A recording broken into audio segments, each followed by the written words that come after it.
right. Tomorrow is the day that Destiny 2 will receive its final live service update, the Monument of Triumph. And like always, I'm late to the conversation, but I wanted to sit down and make this video mostly just to give my thoughts on where things have finally landed and how the community is taking news. And to be honest, probably just ramble for a bit about a game I spent way too much time playing over the years because I enjoyed it for the most part. So I say for the most part, but no, I really enjoy playing this game. So now I'm not going to go into a deep dive into the patch notes or breakdown of every single change dropping tomorrow. I want to keep this relatively short and conversational. So I'm just going to throw some terrible gameplay in the background for you to look at and just talking to the microphone. So to start off, this update actually looks pretty sizable, and honestly, it's a great way to send off the game. We're getting a revamp, or at least the directory or director is coming back compared to the portal system.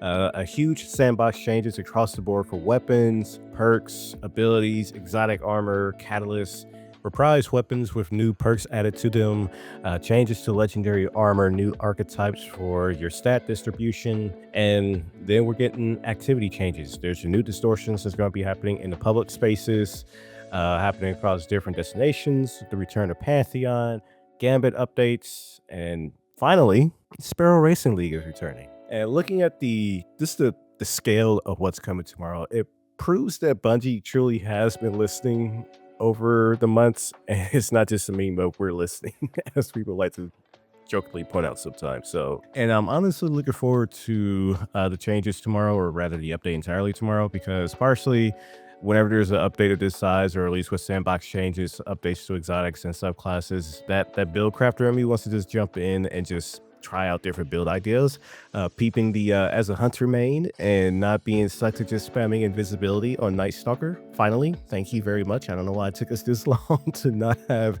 the entire kit rotating. I'm gonna go into a tangent with Night Stalker, but I won't. Overall, again, this update looks like it's going to be a sizable one, and that kind of makes me want to transition to the community response to the news, and really just the news of the final update that the game is going to be getting. So to start, it's been a bit of a mixed bag. And what do I mean by that? On one side, you got this wave of nostalgia from different people. If you've been on Twitter, Reddit, people are just sharing their favorite clips and memories from over the years. We've seen voice actors sharing their thoughts and recording essentially goodbye videos. I'll be honest, not gonna lie, I said that twice. The voice actress for Eris Morn, I saw her video and I'm just like, you kind of got me a little bit, I ain't gonna lie. Because Eris as a character, like, I'm not even gonna go through her whole backstory, but she's been just one of the more prominent characters in the Destiny universe. So just hearing her speak about the closing of Destiny 2, and possibly, as we'll discuss later on, like this being the possible end of the franchise as far as we know, it was nice to see that. Then you had Daddle's emotional video response, where after he got the news, he was emotional on stream, and I saw some people, not to, he doesn't need me to defend him or anything like that, but I was seeing people making fun of him, like, "Oh, bro, is this a video game? And why are you crying?" and stuff like that. I'm just like, if you've seen how long he's been with the franchise, creating content over the years, the memories he's made, the friends he's made, if I'm correct, he even met his wife through Destiny, if not the opportunities that he was able to engage with because of Destiny. Like, no, the game means a lot to him. So it's not just, oh, it's a video game. Like, this game means so much to him, along with meaning so much to other people, myself included, because like I love the game so much. I've been playing since Destiny 1 beta and playing all the way up to now. I'm pretty sure I bought every DLC. I don't know if I bought every season, because at some point I was taking a break from the game, or at least not playing as much as I used to, but very much been there for every DLC up to this point. So you better give me my emblem for playing the game for so long, Bungie. If I don't get the emblem, we gonna have a problem. But with all that being said, then there's the other side of the community response, and it's gone along the lines of, you have some people pointing fingers at Marathon as the reason Destiny is ceasing development. I'm sure you guys seen clips of, or at least I've seen clips of Acid essentially almost kind of sort of, if not to, misrepresent what his intentions were or what he's at said entirely, but I almost feel like he was running a crusade against Marathon for the sake of Destiny 2 staying alive or us getting Destiny 3. There were people pointing at Sony for this decision, people looking at Pete Parsons and his multi-million dollar car collection, or really just the higher ups at Bungie in general when it comes to why the game is ceasing development. And if you've been with the franchise long enough, it's just been a mixed bag with Bungie when it comes to how they've handled Destiny 1. Like, I don't even want to go into the whole rabbit hole of what Destiny 1 was from like its early reveal to the alpha and just all the changes they had to make because of some decisions when it came to the story. And just a long-winded way of saying, Bungie has always had a rough history when it came to the development of Destiny. So it's just not one thing to look at to say this is why this is happening to Destiny 2, but now I'm running off into a tangent. And I do want to stay on this topic a little bit. I saw a comment of someone saying, hey, when Bungie was under Microsoft, it was Microsoft's fault. When Bungie was with Activision, it was Activision's fault. Now it's Bungie with Sony and it's Sony's fault. And I'm just like, there's a continuous connecting piece here between each of those scenarios, and it's Bungie. So I'm not going to go into a whole rant and history deep dive into the ups and downs of Destiny, but I just wanted to point that out on.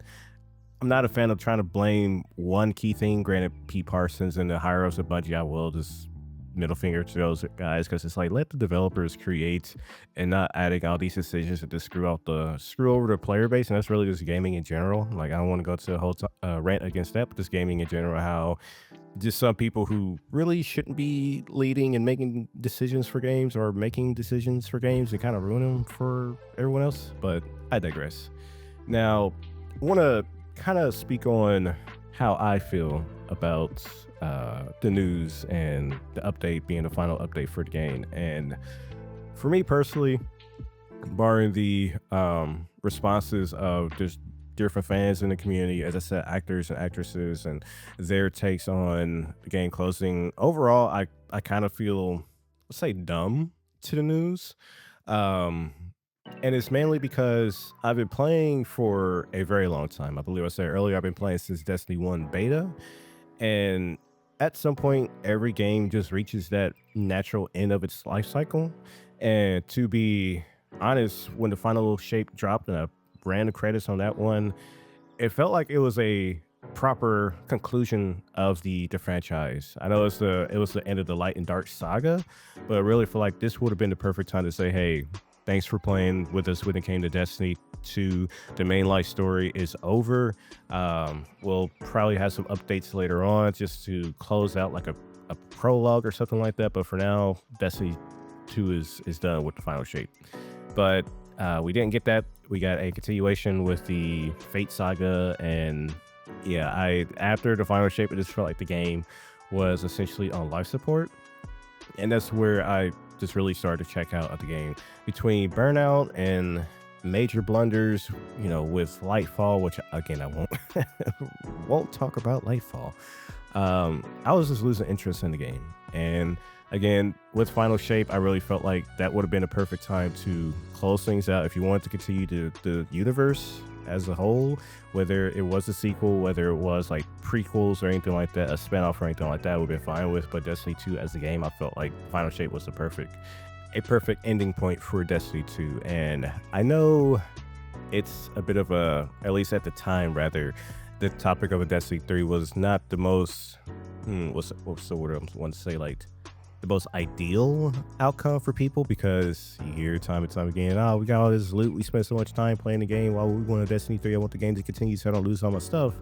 And for me, I'm just on the sideline like, any game that has a sequel, you're starting from scratch for the most part. Me personally, it wasn't that I wanted my vaults to like vanish and have nothing in return for that. I was wanting Bungie to say, hey, we closed out Destiny 2, we're moving to Destiny 3, and really hopefully try to bring some new fresh ideas into the game, and we're no longer tied to the Destiny sandbox, or Destiny 2 sandbox, tied to these rules, tied to these years of different weapons because of power creep and needing to introduce new perks that will give you a reason to not use the old weapons, but also not wanting the old weapons to feel obsolete. And the subclasses, we want to improve the subclasses, but we got to worry about this balance and that. And a lot of that, not saying it will be 100% fixed, but a lot of that could be solved with a sequel. That's one of the main reasons I just started to lose interest with Destiny 2, because at some point I'm just, as I said, I'm excited to try different builds on everything like that. But at some point, it's just like I'm doing the same thing. I'm using the same weapons. I'm using the same classes. Fight the same enemies and engagement, etc., etc.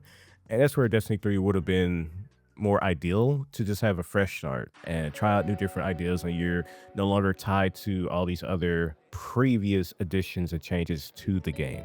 But with all that being said, given the way the announcement came to be, how sudden it was, and kind of heavy with the reactions of different people in the community, it kind of just changes. Like I said before, I was kind of, no, it's whatever, we'll get a sequel maybe. But now it's just more somber because we actually might never get a Destiny 3. Seeing the posts by the team, seeing the actors and so much, and it just doesn't seem like we're going to get a sequel. And that's where I'm starting to say, wow, like Destiny 2 Destiny is a franchise, or at least as we know it, might be officially concluding. And that's again why, if this news came out after Final Shape, after the conclusion that we had with the story and the narrative in that aspect, versus a continuation of the Edge of Fate saga and trying to come up with new ideas, different seasonal story beats that came up with the shards, whatever they're called, the